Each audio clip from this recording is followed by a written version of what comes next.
Alors il y a un mois, j'ai lancé le défi de dessiner avec des feutres de supermarché pour montrer qu'on peut dessiner aussi avec du matériel scolaire qui ne coûte pas très cher.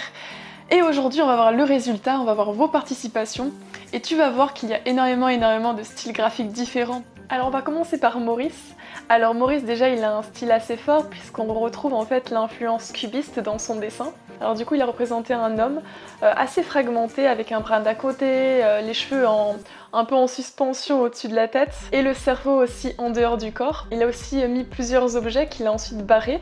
Et ça c'est vraiment par rapport à ce qu'il a écrit à côté avec le fait d'être ou avoir. Il a barré avoir, donc pour lui les possessions ce n'est pas important, le côté matérialiste ce n'est pas important. Et ce qui le caractérise lui du coup c'est l'artiste, puisque finalement tu peux voir qu'il y a seulement le pinceau qui n'est pas barré. Alors vraiment ce que j'ai aimé dans ton dessin c'est les variations de remplissage.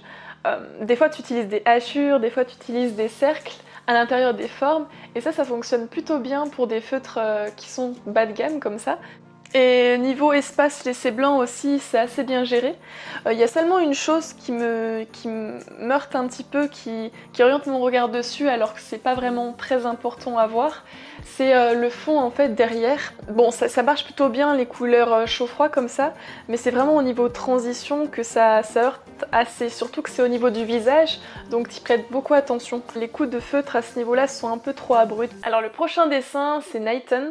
Alors lui, il a fait un petit making-of de son dessin, donc c'était assez intéressant de voir dans son coup de crayon, son geste.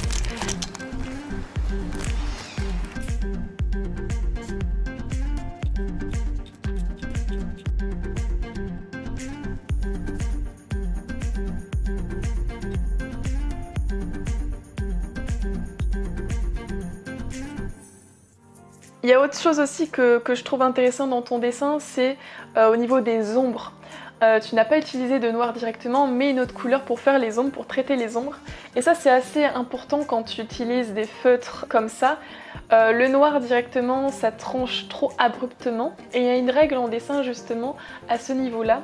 Enfin une règle, un conseil qui est donné, c'est vraiment d'éviter de faire des ombres noires quand tu fais un dessin en couleur. Pour mettre une ambiance un peu plus présente, c'est toujours bien de mettre de la couleur un petit peu dans son noir, de mettre un petit peu de rouge, de mettre un petit peu de bleu, pour pas que ça soit complètement sombre en fait. Juste au niveau de ton dessin, attention un peu aux pieds, puisqu'en fait il y en a un qui en bosse en rond, et le suivant est vraiment carré et délimité. Et ça fait un peu bizarre sur ton dessin. Soit tu fais un rond sur l'autre pied, enfin une forme assez courbe, soit c'est l'autre qui devient vraiment rectangulaire. Mais il faut choisir quoi. Alors prochain dessin, on va voir celui-là que Mélanie Pelletier m'a envoyé. Oui, parce qu'en fait j'ai quand même voulu tester. C'est un peu nul si je fais pas non plus le challenge avec vous. Donc du coup je me suis lancée et j'ai fait une petite série avec un personnage qui a du feuillage dans les cheveux, qui se marie un petit peu avec l'arbre. Donc du coup j'ai fait 3 petites vignettes pour raconter un petit peu une histoire. Moi je sais que ce qui me motive à dessiner, c'est pas simplement le fait de dessiner, mais c'est le fait de raconter des choses. Et forcément, raconter des choses, ça passe souvent par une série de dessins, ou par plusieurs dessins en tout cas. Donc niveau difficulté auquel j'étais confrontée, c'est que le papier sur lequel je travaillais était assez fin.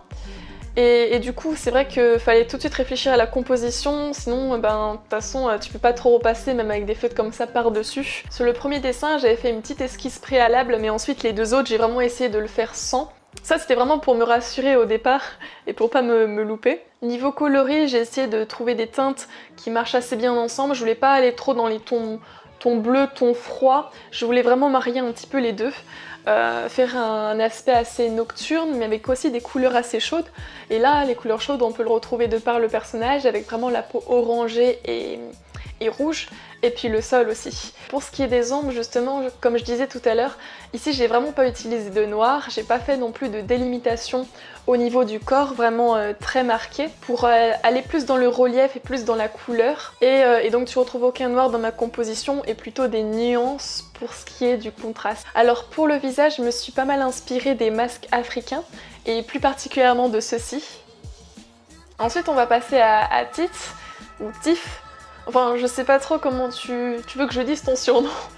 je m'excuse d'avance si je le dis un peu bizarrement, tu me diras dans les commentaires. Alors toi, tu as bien géré au niveau de la couleur, et vraiment, t'as un aspect très très à plat avec ces feutres-là. Et d'ailleurs, ça m'a un peu surprise. Je me demande quel papier tu as utilisé, je veux bien savoir en commentaire si c'est du papier plutôt à grains ou si c'est du papier plutôt fin. Je pense que c'est du papier qui doit bien absorber l'encre étant donné le résultat, puisque si la couleur se diffuse un peu plus sur le papier, t'as moins le tracé net qui reste. Donc niveau colorisation, ouais, on dirait presque que c'est du pro marqueur sur ton dessin. Par contre, il y a des petites erreurs sur ton dessin au niveau proportion. Faudra faire attention, mais tu as un œil qui est un petit peu en courbe comme ça. Et on a l'impression que du coup, tu as un espace bombé à ce niveau-là, alors que le nez est bien plus bas et bien plus petit.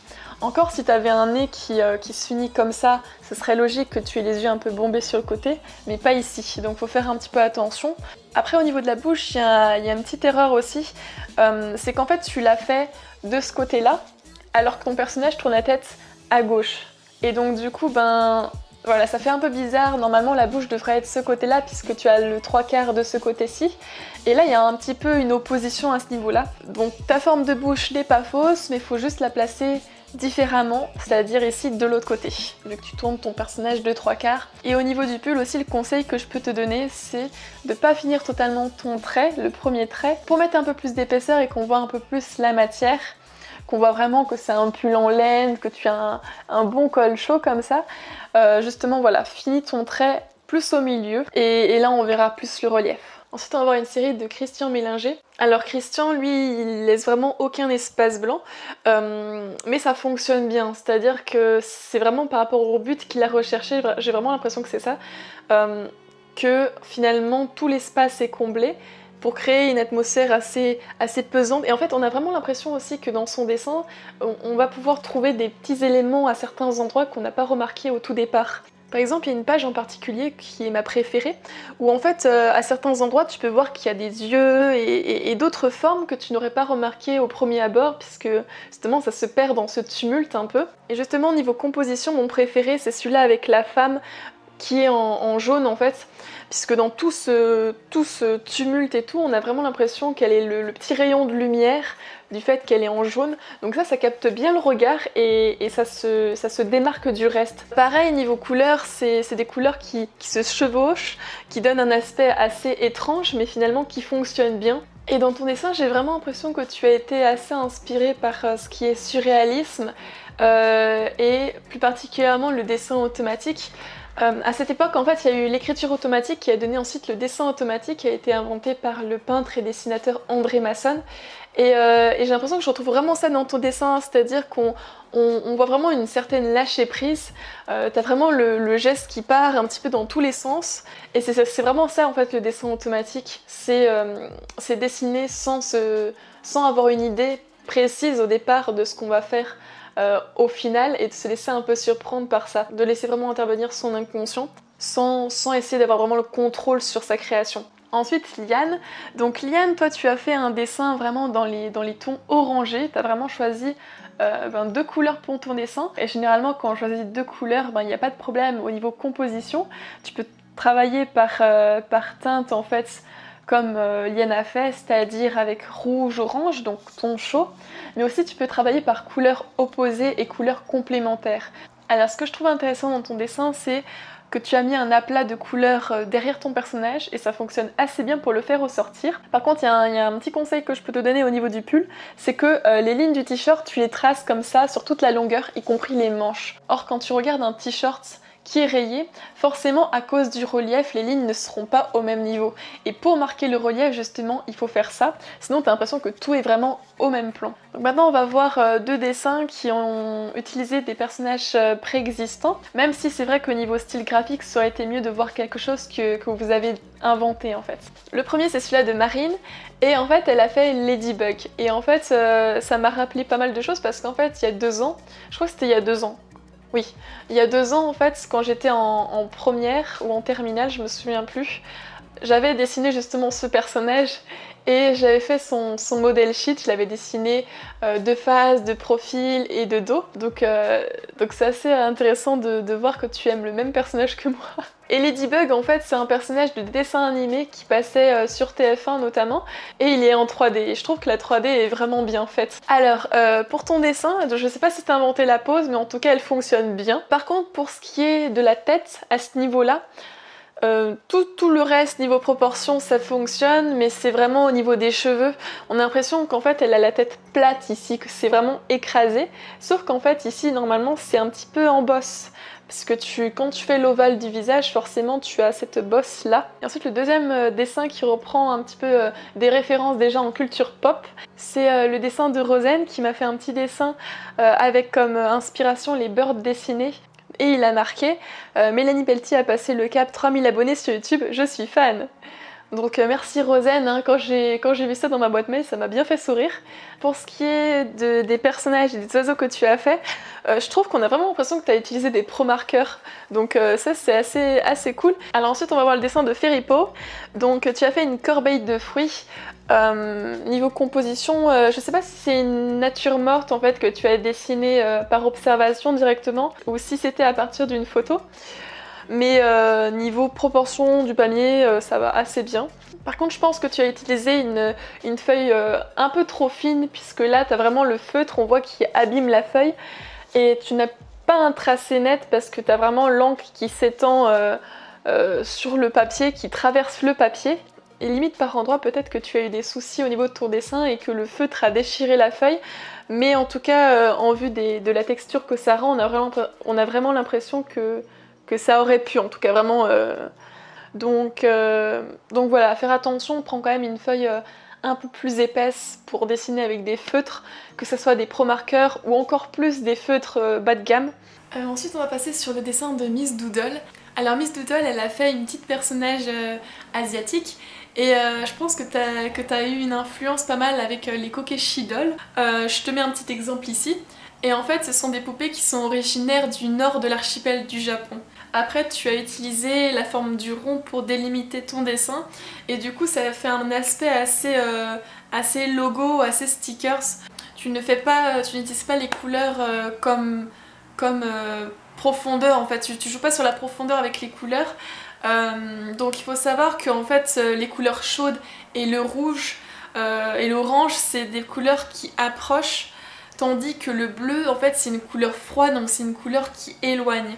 Et au niveau visuel, t'as vraiment l'impression que du coup, le bleu est en arrière-plan plutôt qu'en premier plan. Et si tu veux justement faire un premier plan et un arrière-plan qui est assez palpable, assez visible, il faut jouer sur ces couleurs-là et pour une composition comme ça, c'est tout à fait faisable de le faire.